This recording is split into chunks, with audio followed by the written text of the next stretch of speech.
Welcome to the Tarin It Up podcast. I'm your host, Tarin. We'll be tearing it up, tearing it down, and tearing it apart, dissecting all things related to those who deviate from the standard. From leaders of their industry to leaders of mediocrity, and maybe a gear review or two thrown in. We shoot the shit and let the conversations flow, so if that's not your style, this may not be for you. Otherwise, listen in. Hope to light a fire in you somehow. Hello, everybody out there. Welcome back to another Tarin It Up podcast. Sometimes I say Tarin It Up Thursday, but then I realize you might not be listening on a Thursday. So my favorite thing is, good morning, good afternoon, good night, whatever time of day. Glad you're here listening with us. And I'm stoked for this conversation today because I have another podcaster on with me. And I feel like it's just so fun when I have another person who is a podcaster or when I go on other podcasts because we just get it in another way of the way we can kind of keep conversations flowing, or, sometimes it ends up being like, wait, who's hosting right now? But I have Becca today, and Becca has a podcast called the Becca Blue Rose podcast. And we have very similar kind of styles in what our podcasts are and what we talk about. So I think we're going to have a great conversation today and dive into kind of what she's doing with hers, the background on how she got started, what else she does, because also as a reminder for all of you out there, which I'm sure you probably don't need it, but this is our side hustle. I don't even know if I can call it a hustle. It's just our passion project, right? Like the biggest thing you can do to help us right now is share, subscribe, leave reviews, comments. With those littlest things that literally take a minute help us so much, especially as these little growing podcasts. So this is your reminder to please do that for us, the Tarin It Up podcast. And then you'll find Becca's links in our show notes. So give her a follow as well. And share your favorite episode with your friend, hit that 5-star review, follow. All of that helps so much. And thank you all again. I'm going to turn it over now. Becca, where are you at physically in the world as we record tonight? That was amazing, by the way. I just need to say that. I was just okay, I'm gonna go do all that. I'm gonna go follow, subscribe. I was like, oh yeah, I'm into this. But anyways, I'm in Utah. I'm in Salt Lake. Awesome. Not too far from me as the crow flies. Salt Lake is a straight shot 8-hour drive. For some of you out there, you might think 8 hours is a while, but those longtime listeners know that I go back and forth to Washington a lot, and I do that 12-hour straight drive. And the drive to Utah for me seems a lot easier in one way, that it's literally flat. You just get on I-80 and go 80, the speed limit is 80 for a good chunk of it, and cruise control through. So it feels like it's right next door, even though you're going all the way through Nevada. But how long have you been in Salt Lake? Are you from Salt Lake? Oh, sorry about that. I am not from Salt Lake. I am from Bend, Oregon. I've been in Salt Lake now for about just over a year, but I was actually in Park City for most of that year. So I lived in Park City from November to November of this last year. So a whole year. So I argue that I just moved to Utah and just moved to Salt Lake just because it's such a different atmosphere. It's only 30 minutes away, but it's a whole different world. So I feel like I'm just kind of getting my feet under me in Salt Lake. I can understand that for sure. And I know what you mean. Again, people who aren't super familiar with the Tahoe area, it's I talk about Reno a lot and they're like, what? And Nevada, and we're on the edge of Nevada. And so Reno's kind of the big city where we go to Costco and stuff. And it's, even though, it's a different state, so you can picture it being different, like Truckee, California and Reno, Nevada, but still only being 30 minutes away, it feels like worlds different because here we are in a mountain town. And so I can just imagine from being the Park City vibe, the Salt Lake City, again, kind of big city type vibe. Even those are following in Washington, thinking about Tacoma, and then we are home mountain, mine and Amber's, who couldn't make it tonight, and a lot of our friends in Washington ski at Crystal Mountain. So just Tacoma from that area, it's just crazy how different it can be. Cities, towns, and everything can be when they're so close geographically. Yeah. And I haven't been to Park City. I've heard a lot about it, but in your words, what do you feel like the biggest differences between being in Park City and Salt Lake for those who aren't familiar with either of those areas?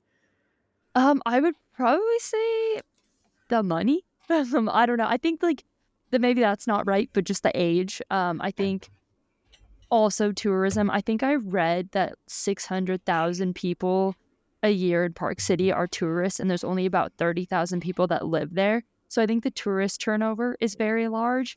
And so I worked as a barista this last summer up there, and I think I mean, even all my coworkers live down in Salt Lake, like they all commuted up to Park City because one, people in their 20s can't afford to live in Park Mm-hmm. City, and two, it's just like there's not a lot of people our age up there. And so I think most of my friends ended up being like coworkers and they didn't even live up there. So anytime they were like, let's go hang out, I'm like, well, I don't want to drive down to Salt Lake because I have to drive back up here. So I think that's the biggest difference is just the age and the things to do. I think in Park City, I always felt like there wasn't a lot to do. It's a small mountain town. Everything closes early. It's all tourists. So people just want to go out and drink, which is Mm-hmm. fine. But I just think that as someone that lived there, last winter was very lonely and I spent a lot of time by myself. So I think this winter is just better in terms of friendships. That's awesome. What brought you to from Park City to Salt Lake City? What was the final push? Just that feeling of loneliness and looking for more friends? Was it a job, or how did you make that move? So it's actually a job and a boyfriend simultaneously. Oh, I know. It's always the boys, right? So I was yeah, I wasn't really looking to move, but I was looking to kind of be done with my job up in Park City. And I kind of set the intention that I wanted to build more community and I wanted to not be alone all the time. And so I think through setting that intention, I was like applying for jobs and my current job now, I was like, if I got it, I would move down to Salt Lake. And then the other incentive was that, yeah, my boyfriend he lived down in Salt Lake and it was just kind of like he had a pretty weird landlord situation. And so we were like, well, do we just like move in together? And so that's kind of how I made the jump and yeah, I love it. I'm so glad I moved down here. And I should say, like, I don't actually live in Salt Lake. Like, I live like outside. I live in Cottonwood Heights. So like the base of the Cottonwoods, Snowbird and Alta, like 20 minutes from downtown Salt Lake. So okay, cool. Well, whatever gets you there, as long as you're doing things that feel right for you, I think yeah. then I'm in support of that. Yeah. And also, so being from Bend, Oregon, you're a Pacific Northwest gal too, from like in the soul. When you grew up there, like when did you leave Bend? I left Bend for college, and so I went to college in Spokane, Washington, and then I was kind of like back and forth because I was in college during COVID. Mm, So there was that whole situation, and yeah. then after college, I traveled for 2 years, and then I kind of like went to Bend and then came here. So it was kind of like I've kind of been not in Bend since high school, but like I'll go back in stints if like I need a place to stay. Yeah, no, I hear that. So I love this conversation because I think we're about I listened to a couple of your podcasts, and what did you turn 26 I this did. year? Okay, because I I know you did. did an episode about like turning 26 Yep. and the things you learned. So I was like, I think it's 26. So we're like 10 years almost, like I guess 10 and a half years apart. So I love that we're kind of doing similar things, but at a some might say big age gap. But again, my podcast, like, we're here for everybody. So at any stage in your life, like, you can do whatever you want. You can pick up and decide, I'm going to start doing this now or that now. And I think it's so interesting to have conversations with people who are doing similar things, but at very different ages and different stages of life, because again, there's not one way to do things, not one certain time that you should be doing things. So it'll be interesting to hear kind of like your experience at a younger age of coming up and doing these things and what's been available to you and whatnot. And yeah, going to college during COVID, I mean, we all obviously dealt with plenty of things during COVID, But man, I don't know if I could imagine having to have dealt with like school and just finishing it out and trying to keep up with it or anything. I had a hard enough time like going when I was supposed to. So I feel like it would have been hard to like just ride the wave and keep Yeah. up with it all, especially in and now I also knowing Washington, I mean, my experience in Spokane was very limited when I was young, like traveling to the east to go to wrestling tournaments and stuff. And I know it's grown a lot since those days, but I instantly think like, yeah, what the hell were you doing in Spokane during COVID? Like that had to Honestly, be what the hell was I doing in Spokane in the first place? Like, to be yeah. honest, like, I look back on that and I'm like, I look at like the University of Utah and I'm like, if I knew this existed, I would have never chosen to go to Gonzaga. I would have never chose to be in Spokane. Like, what I was thinking, like, this is one of those decisions where like my high school boyfriend and one of my high school best friends were both going to Gonzaga. And in my mind, I was not choosing that school because they were. But Mhm. then when you get older, you're like, oh no, I like 100% did. Like my little mind just didn't want to admit it. And so I think that that was, you know, what I learned from it and we grew from it. But that was why I ended up there. And, you know, what was I doing during COVID? Not a whole lot productive. Like, I mean, I ended up going home for most of my junior year because I'd rather be in Bend in like a bigger house with my parents. Like, just, I was like, I'd rather just be home if I can't go do anything. Mhm. So I did end up going back to to Bend for a chunk of it. And then after that, yeah, I went back and I was working all the time. I worked at Orange Theory at the time, and then I worked at Cycle Bar, and that was at the point where, like, gyms were starting to open again, but, like, we had to, like, deep clean Mm. everything in between every workout class, and then, yeah, just finishing school, like, most of school was still online, starting to get in person again, but I don't know what we did. Yeah. We rode our bikes, we went swimming in the river, like, we made dinners together. I mean, there was no Gonzaga wasn't really like a place that you could do a lot of stuff anyway, so it was a lot of just outdoor stuff. So, Well, at least the weather in the summertime and springtime is like good enough to get outside, but the winters, can definitely vary there. What did you go to school for? journalism and digital marketing. Oh, look at you. I mean, that's awesome because you can definitely wrap and see how like where podcasting can come into those things and just like the communications aspect of it that these days that with so many podcasts out there and stuff, it is definitely a way to get information out there and like you can be journalistic in a podcast. I know a lot of people who have podcasts that are definitely more like just formal, educating, and it's not just all storytelling. I like the storytelling side more, Oh, me like too. the story sharing side, but there's so many aspects to it and it can just lead into so many other things. So I can see why you enjoy podcasting and we haven't even got really into like the rest of you or anything. But being from Bend, so in my mind, I have a vision of Bend being similar to like where I'm at in Tahoe too, just like an outdoor mecca, right? There's tons of biking, people love skiing and just being outside. Growing up there, were you in like involved in outdoor sports or activities your whole life? Did you have a very outdoorsy family or was it something that came upon later in life for you? I think yes and no. I like to all of that. So, like, my family was, like, decently outdoorsy. We didn't, like, we, like, went hiking occasionally. We didn't go camping a ton. Like, my brothers were Boy Scouts. Like, my dad was into, like, cycling and that kinda stuff. But I grew up definitely more of, like, a group sports kinda kid. So, like, we were always skiing. That was something we did since we could walk.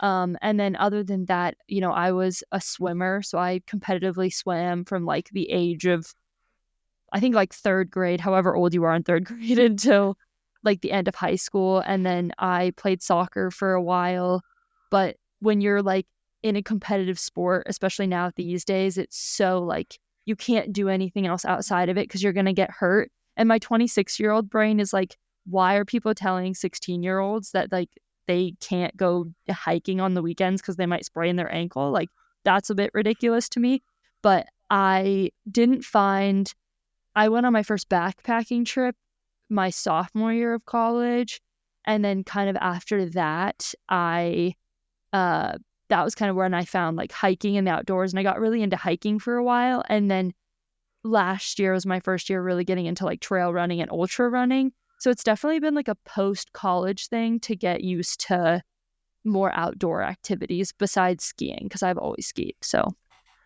Well, and that's another point we try to make here too is whether it's career or just activities, hobbies, like it doesn't matter what age you are. And so it's so funny again being like in my 30s and feeling like, well, at 26, yeah, that is definitely when you're still kind of finding new things, or 24, right? Right after college, that's when you find new things. But still, at your age, when you're in it, it feels like, oh, this, I was a late bloomer. And even when I talk about it now, like when I talk about myself, I'm like, yeah, I also didn't come into like more of the outdoorsy stuff until later.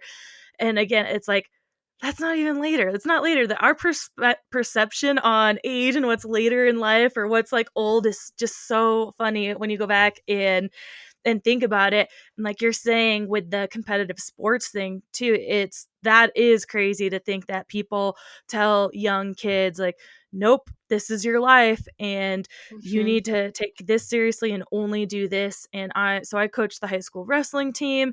And I also was like a team sports gal growing up. I mean, I played a lot of other sports too. We didn't get into like super club, like expensive, those really focused clubs in soccer and stuff like that, because I mean, well, we couldn't afford it. And also, I'm so glad at the time, I was bummed. I wanted to be on that like club soccer team, but I didn't have the heart to like even try to ask my parents for like to spend that money on it. And like looking back, I'm glad that I kind of didn't, because it gets so competitive and serious. And being a coach of just the high school team, we're all about like, we want our kids to play so many different sports and do other things. But yeah, in the season, it's like, this is like you committed to this, so don't skip out on practice to go like skiing. Like, Right. but Yeah. yeah, go skiing on Sunday or whatever. That's great. That's fine. But some people and places just take it so serious. And I see stuff all the time, especially like even under or like kids younger than high school, that they're just Mhm. pushing and pushing their kid. And it's like, hey, the college scouts aren't there to watch your 8-year-old, okay? So, like, let I them have know. some fun, but it can be a crazy world for sure, where you're just pushing, pushing, and like, "Oh, this could be their future, they could be a pro athlete." It's like, yeah, they could, but, like, they also could be burnt out before they're 10. So, Yeah. Well, like, and then that's the thing is, like, I found running, what, like 2 years ago, and, like, since I was young, like, I always wanted to run, and I always like, I loved my favorite part of, like, swim practice sometimes was, like, dry land because we got to run, and, like, my favorite part like, I did cross country for a year. My favorite part of soccer was running, which is no one's favorite part of no, I'm soccer. like, we're Like opposite there. yeah, and so I just liked it for the workout, and so I think like, when I was in high school or and I was younger, I would be like, "Oh," like or in college, I'd wished that I had ran, so then maybe I could have ran in college, but then I look at my running now and I'm like, "Oh, but, like, would I be burnt out on running by now?" And so it's nice. I feel like running is a lifelong sport, Mhm, and so it's like, I don't foresee myself getting burnt out anytime soon, so I'm actually very grateful that because I was so burnt out on swimming. I was like I took so many years off. I was like, now I get in the pool occasionally, but I'm like, I spent 13 years staring at that blue like black line. I think I'm okay.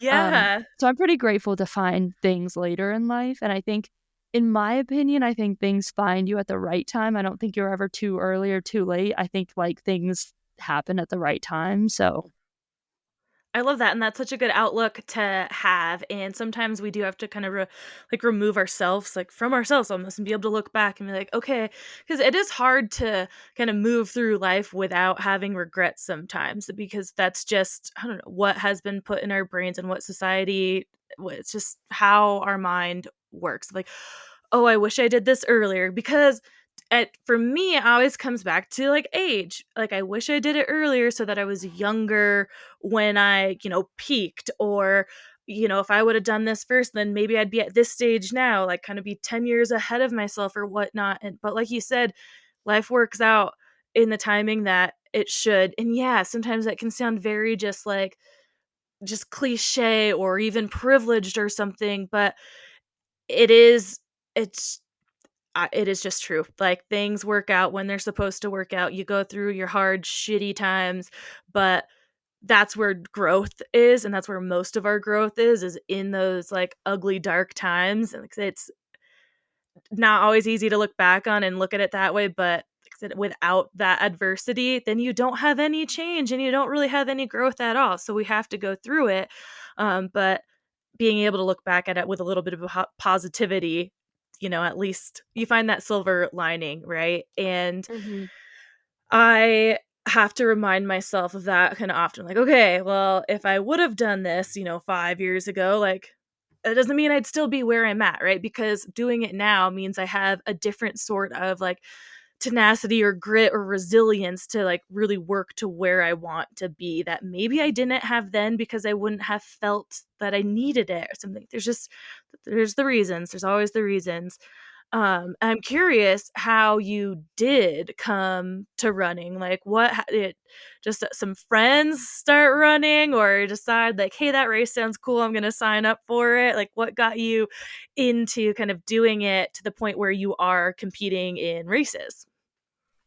Yeah, I've always, like, ran. So, like, in college, I, like, ran occasionally, and I or not even occasionally, like, pretty consistently, but I always kept getting injured. I think that was just attributed to, like, not eating enough and, like, overtraining or thinking that every run I did had to be hard, and so, like, I never Mhm. enjoyed running very much, and then I don't know what happened. I'm not really like a New Year's resolution person, but I think at the beginning of 2023, I was like, I've always wanted to run a marathon. And at that time, like running a marathon felt so out of reach and felt so hard because all of the half marathons I ever did before that, I was like, that was like the hardest thing I'd ever done.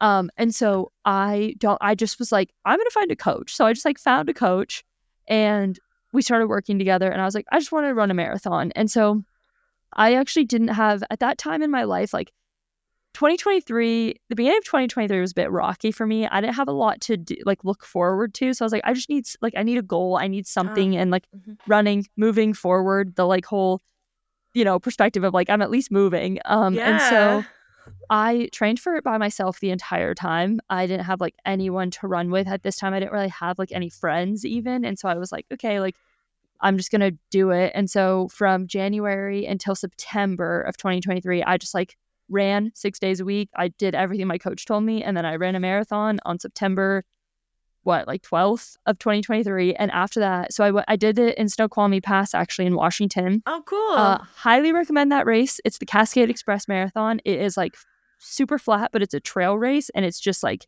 straight line, beautiful, like stunning course. And after that, I remember someone asking me being like, "Are you excited to be done like marathon training? Are you excited to stop running?" And I was like, "Yes, I'm so excited. Like I don't have anything to train for anymore." Like 2 weeks later, I was like, do I want to stop?" And so then actually it was like November and I remember 2 days before I signed up for the Moab Marathon because at this point I was in Utah. I signed up for the Moab Marathon because I just needed something to do and occasionally I just decide to do something very impulsive.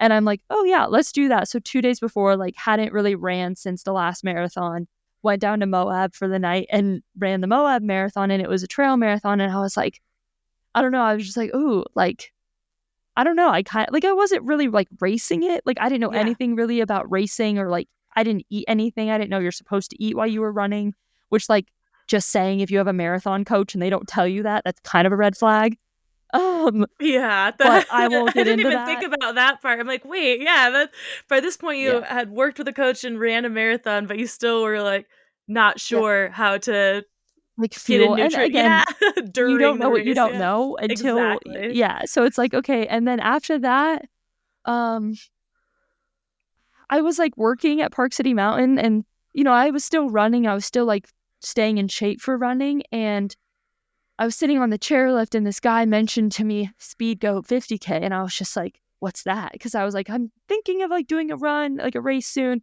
He's like, "You should check it out." Like, one of the hardest races in Mhm. the US, and I was like, "Yeah, that sounds good to me." And so that's usually how I find my goals is, like, someone, like, mentions it to me, I don't really go looking, um and so I did that, and after that, I was like, "Oh, yeah, like, this is my thing." Like, I would just, like the whole process training for it, and then doing my 50K, and then I did my first 50 miler. And so it was just kind of like a like natural progression of like every time I did it, I liked it a little bit more.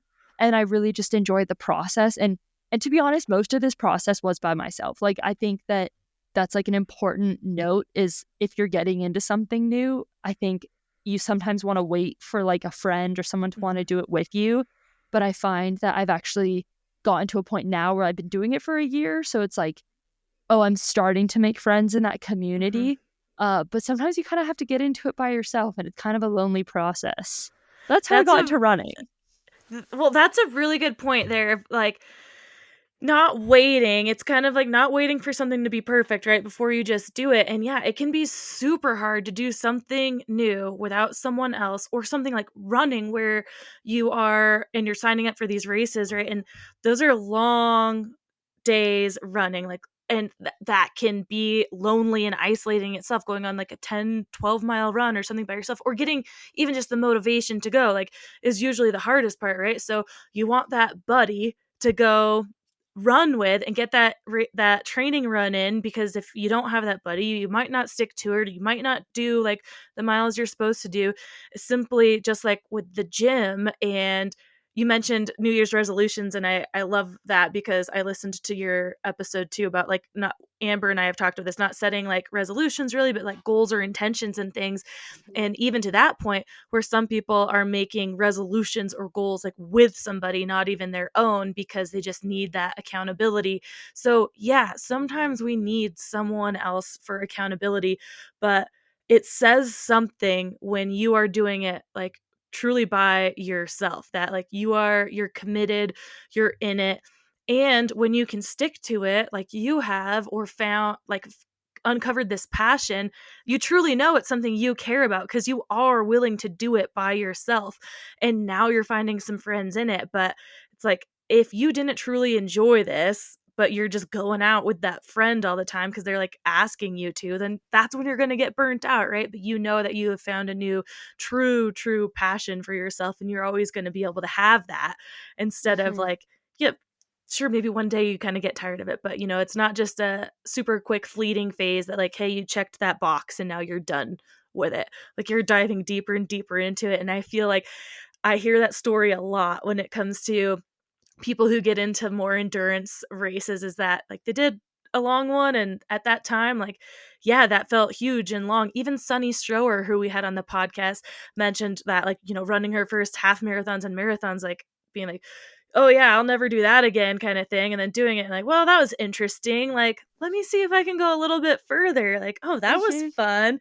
And I am so not a runner that I feel like, yeah, no way, never, ever would I can imagine end up running 50 miles and be like, yeah, that was pretty cool. Let's do it again. But I I mean, to know be that fair, it's not right after. after my 50 miler, like I almost my parents were like, "Do you need to go to the hospital?"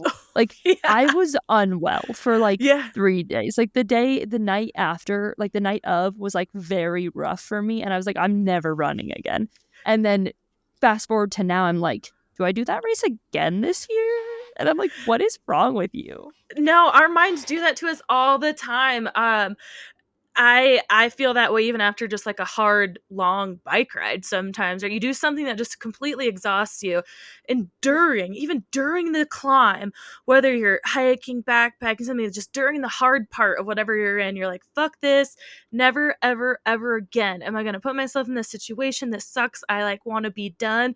And then as soon as you sit down, have a little bit of food, have something to drink, rest, you're like, well, that wasn't so bad, right? And some people are just a lot better than I am for sure, but like in the moment, not letting them even get to those headspaces. Um, but man, that's difficult. Just the mental challenge of these long endurance runs or anything, of like not letting yourself go to those deep dark places, which obviously at times is almost impossible to do when you're literally like running, like trying to stay awake and whatnot for some of these ultras. But I'm glad that you mentioned that, hey, this was not pretty. I did not finish and wasn't like, oh, cool. Like, I'm going to keep doing this. Like, it was hard. You Oh, were it's not worked. You were pretty at being, all. yeah. Like And I think most like people can guess that, but still, like, No, tell the story. No, I just like I get so nervous before races, like to the point where I feel like I'm just gonna like actually pass out. And then like I remember I like did it and it felt fine for most of the day. And then I got to like my probably my like 31, 32. It was like 10 hours in or something. Like, and I was like, okay, yeah, this is not going well anymore. And like, it was so hot. Like, I had to like sit down and like take salt. Like, this man was like, are you okay? And I was like, literally, no. Like, I think I might pass out and like die right here. And then my stomach, because if for those of you that don't know a lot about endurance racing, you also need to train your stomach. Mhm. Um, and eating gels and like stuff for 10, 15 hours is like very difficult. And I kid you not, like I was like shitting my pants by the end of this. Like I will just fully, I'll be transparent. Like it was so awful. And my boyfriend was pacing me for the last like 17 miles. Every 5 seconds, I was like, I have to go to the bathroom. Like I Mhm. can't finish this. Like I was like not digesting food. I was Ugh. dehydrated. I was so sick and I just like wanted to I did cry. I was like, I wanted to cry. I'm like, no, I did cry. And I was just You like, probably had no this more is like water coming out of you, yeah. but you I were was just crying. like salty and I was like, Yeah. this is I was like, why am I doing this?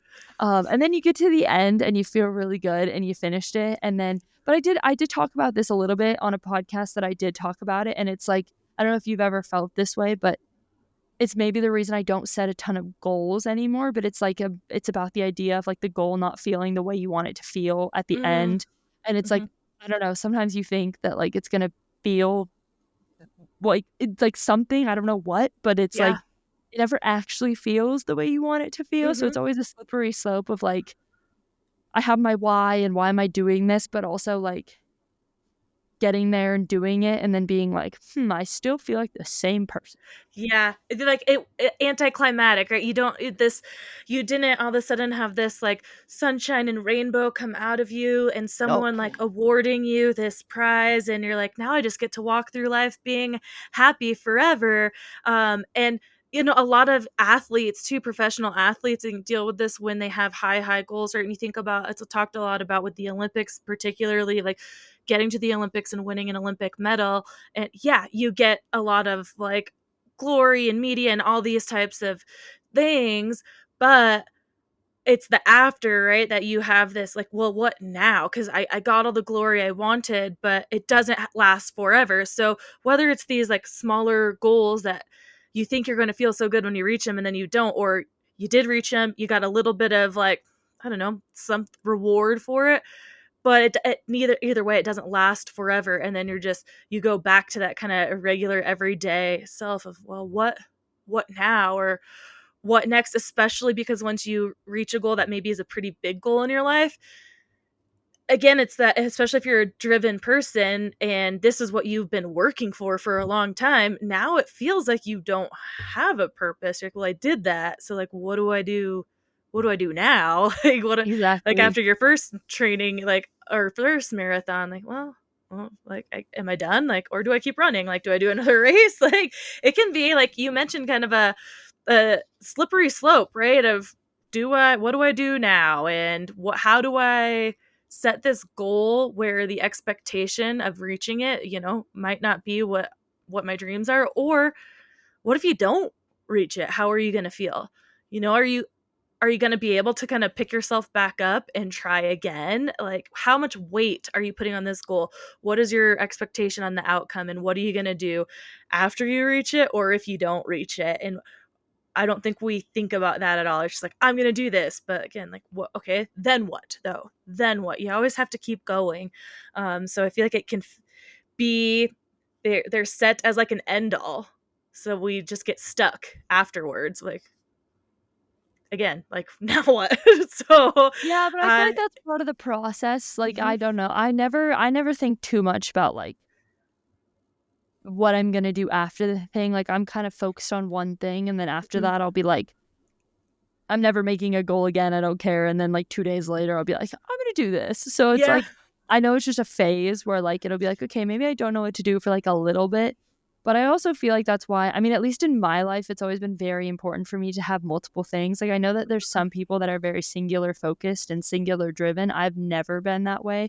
where like I have like 6 hobbies at once and I just end up not having time for all of them. Yeah. And so it's like sometimes it's like, okay, like I know that once my running goal is complete, like usually the end of fall, beginning of winter, like October, November, December, I'm really not running a ton. And so it's like, oh, that's my time to do all the things that like I didn't have a ton of time for. Like I'm starting pottery classes soon and I really like to read. And there's so many other things that I like to do. And I love to do yoga. But when you're running so much, you don't have time for that. So it's like, I always try to make sure I have another hobby in my back pocket or know that I can try something new, because if I don't, then I really get stuck of like, Mhm. okay, yeah, what do I do? And then I end up wasting so much time.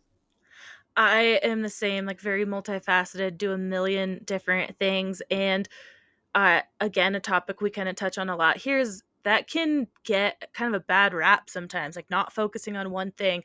Obviously, being more general and doing it for recreation and fun is a lot different than when people are doing things competitively and they're like, "Oh, focus on one thing," or whatnot because 'cause you're trying to be the best at this, but there's a lot of us that still only do a couple things. So yeah, they get in those positions where like when this one's done, like what do I do? And that might be honestly why I kind of do a million things is because I just don't do well in that in between time.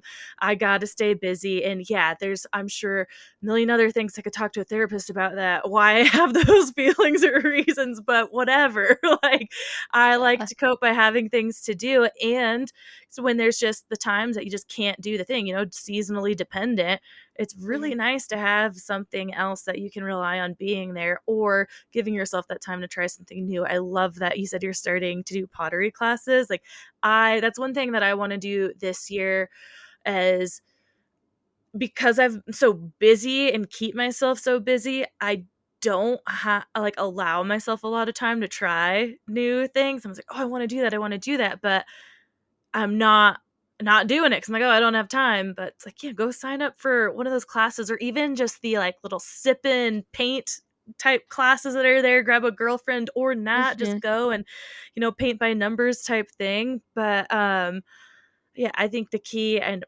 I am down for a lot of people that you should just do different things, do a lot of things, dip your toes all around, keep yourself, like it helps your brain too. Like by doing different things, you're not always just running out in one gear, right? And Yeah. speaking of that, like what this is a great segue kind of into your podcast and what you do like for, your day job and how the podcast even came about because I think you've been podcasting about the same time that we have like a little over 3 years or so. So Mhm. first off, what is it that you kind of do professionally right now that you get paid for, I guess? Yeah, well, that's important, right? So I I actually work for a local nonprofit in Salt Lake. So I work for Wasatch Adaptive Sports. So helping people with disabilities get outside and, helping their mental and social and their well-being just being outside. So we mainly do like bike programs and ski programs.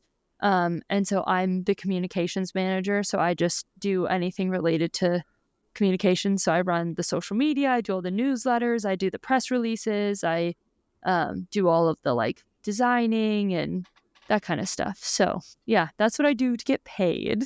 And then for my podcast, yeah, you said it was called the Blue Rose Podcast. I started it, yeah, like 3 years ago, when I was in Spain, and it's just a passion project. Like I had always had the inkling of like, you should do this. I studied abroad for a year during college and I always wanted to start it, but I was too afraid. And then I went to Spain and I was just having so many good conversations with people, hiking and doing random stuff that I was like, I should start a podcast. And so my roommate at the time is actually the reason I started it. She was so encouraging. And so I was like, yeah, okay, I'm going to do it. So I started the podcast and originally it was just like conversations with friends. Like I'd be out hiking, we just chat about random stuff. And then slowly it's kind of evolved into women in outdoors and athletics. And, at first it was called the Hey It's Bex podcast. Now it's called the Blue Rose podcast. Like it's gone through a lot of iterations and now it's, the slogan, I guess, if you will, is a dose of confidence to live a bold life. And the point is really just to get people doing what they want to be doing to do their passion projects. I think like you said at the beginning, if you're a podcaster, you also probably have like a full-time life outside of it. And this is just fitting into the like the hours of the day that you just have a little bit of time here and there. But I think that's with any passion project or any little side thing that you want to start. It's just kind of fitting it in where you have time. And I think the biggest thing for me, back to your point about having a bunch of different hobbies, is not feeling like I have to commit to every single one of them the way I commit to like my podcast or Mhm. running. Like I kind of have three things where I'm like, okay, like my work, running, podcasting, my relationship. So I guess four are like my main facets. And like those are the most important in the tier of like what's getting done in the day. And then it's like everything else kind of is like, well, if I have time for it, I'll do it. But it was really hard for me at first to be like, you don't have to commit to like pottery for the next year. You Yeah. can just do 4 classes and like that's okay. Like you don't have to commit to being a potter. Yeah, And so I yeah. think that's just another point I need to say is I feel like sometimes I would go into things and be like, oh, I have to like do this and commit to it. And I think with the podcast, I had no intention of doing it for 3 years. Like I was just like, I'm just gonna start this, see how it goes, and it just never stopped. So it's like sometimes it just happens, but it's also okay. I think another point though is like because you did mention failure, and it's like it's also okay if you start something and you're like, you know, this just like isn't for me. Cool, Mhm. try something new. Absolutely. And I think that maybe it's from growing up in kind of competitive sports. We both have a background to that. We had one main sport, but also played other sports and pretty competitively.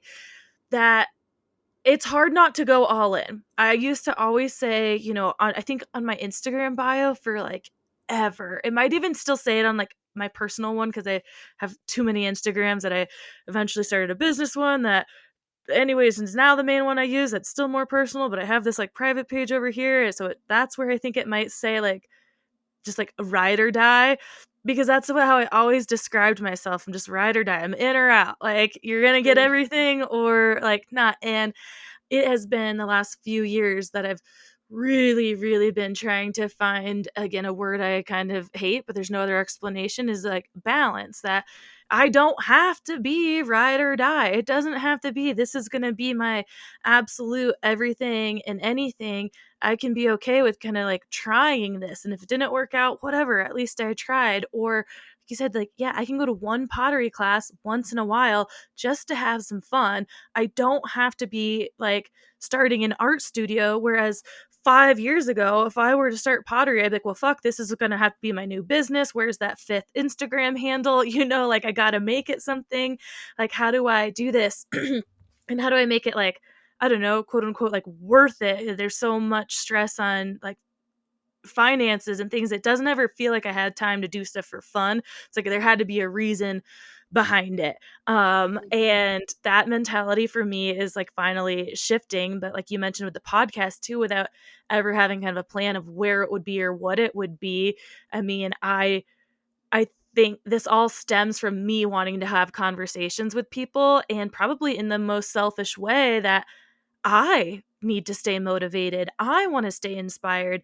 Me hearing this from people is like, yeah, the goal to inspire others to go like do their wildest like dreams and just reach for it and give it a shot, but also for me. I'm still out here every day fighting to get up and do this shit because I want to quit all the time too and it gets hard and tough like why am I doing this? So it reminds me of like, okay, yeah, this is why. Like I actually do really care about it and have a lot of fun. So let's just keep going. And you gotta connection with others, right? Is super important. And these days, and even just when you get older and your schedule gets tighter, you don't have the in-person connection as much. You're not seeing your friends every Friday night or Wednesday night or whatever, multiple nights a week for happy hour.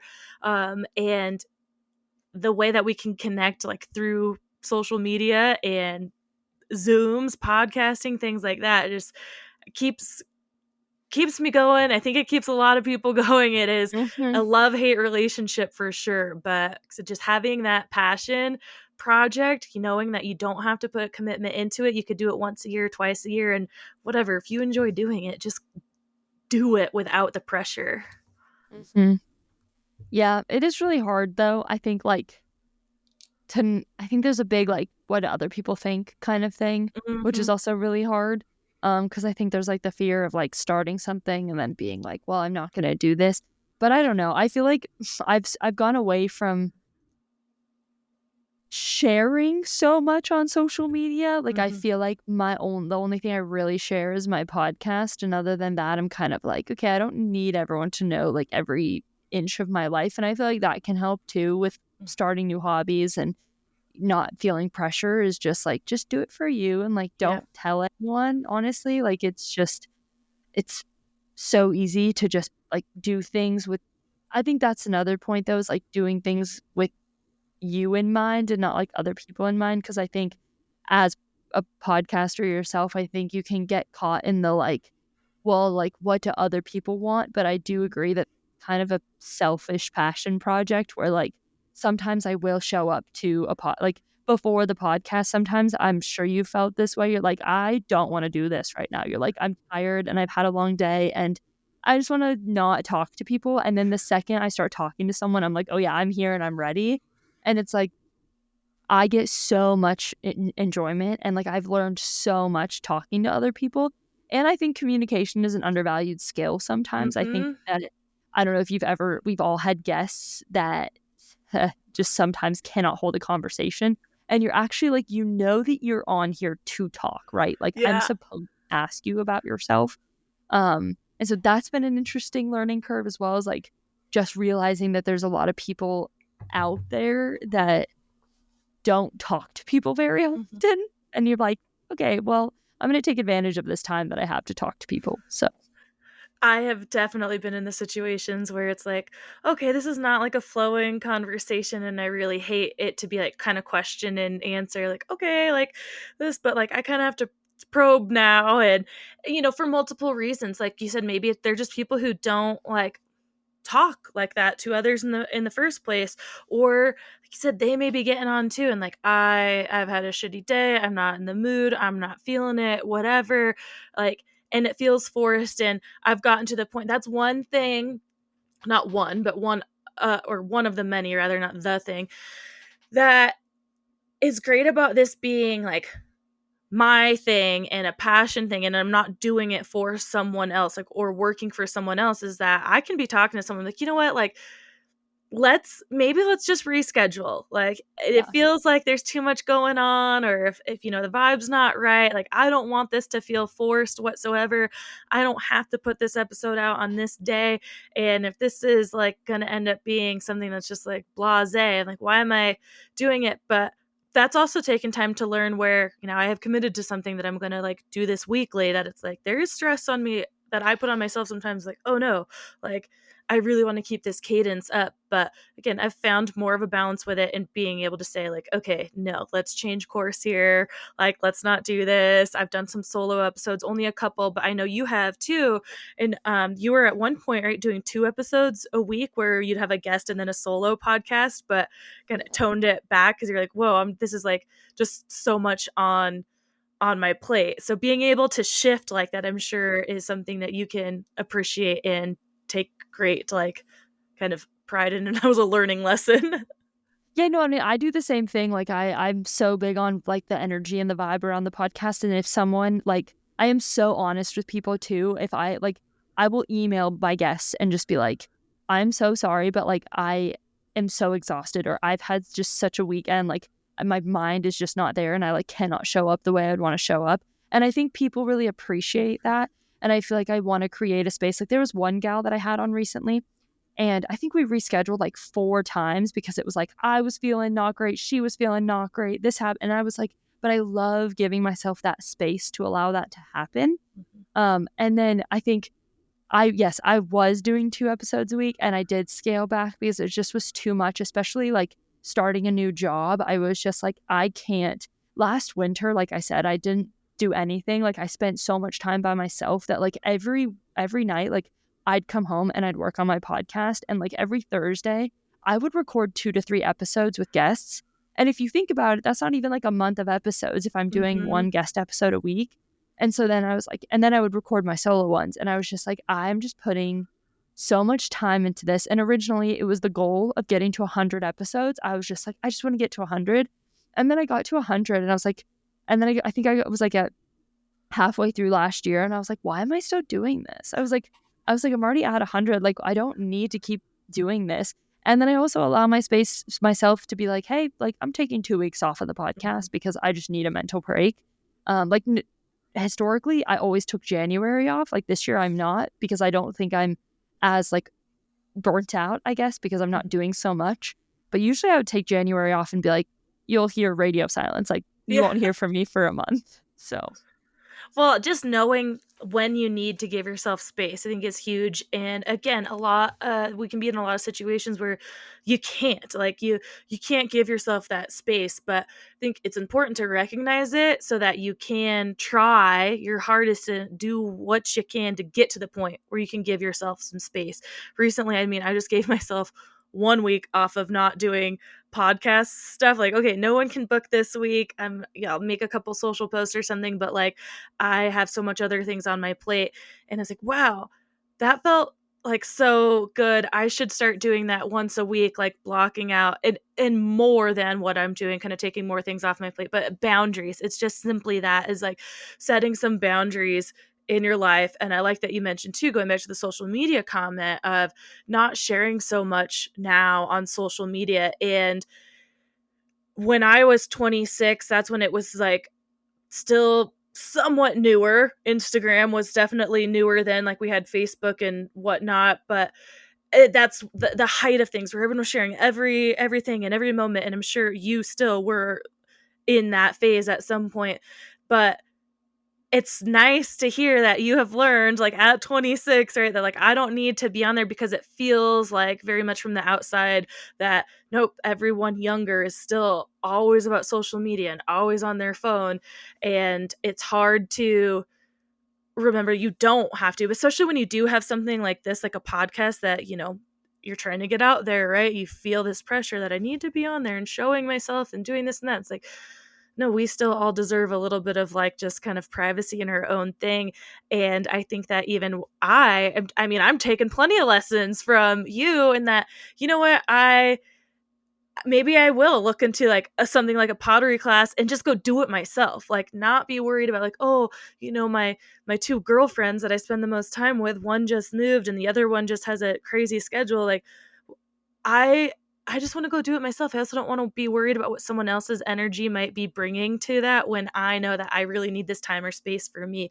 As simple as just like going to a yoga class even too, right? Like, that's time for yourself, but like it can be fun to kind of put yourself out there in new situations. Like, nope, I'm here doing this by myself. And sure, I might get there and everyone has like a girlfriend and best friend they're with, like, oh, I'm so sad I miss my friend. But like, I need to get out of my comfort zone, and I've been too introverted lately where I'm like, nope, not gonna go do this. Sure, I'll go on a walk or bike or something by myself, like when I'm putting myself through kind of like a torturous pain, that's fine. But like, go have some fun with yourself. I like to go get a when I my favorite thing about going somewhere, like traveling alone, is actually going out to dinner or something by myself.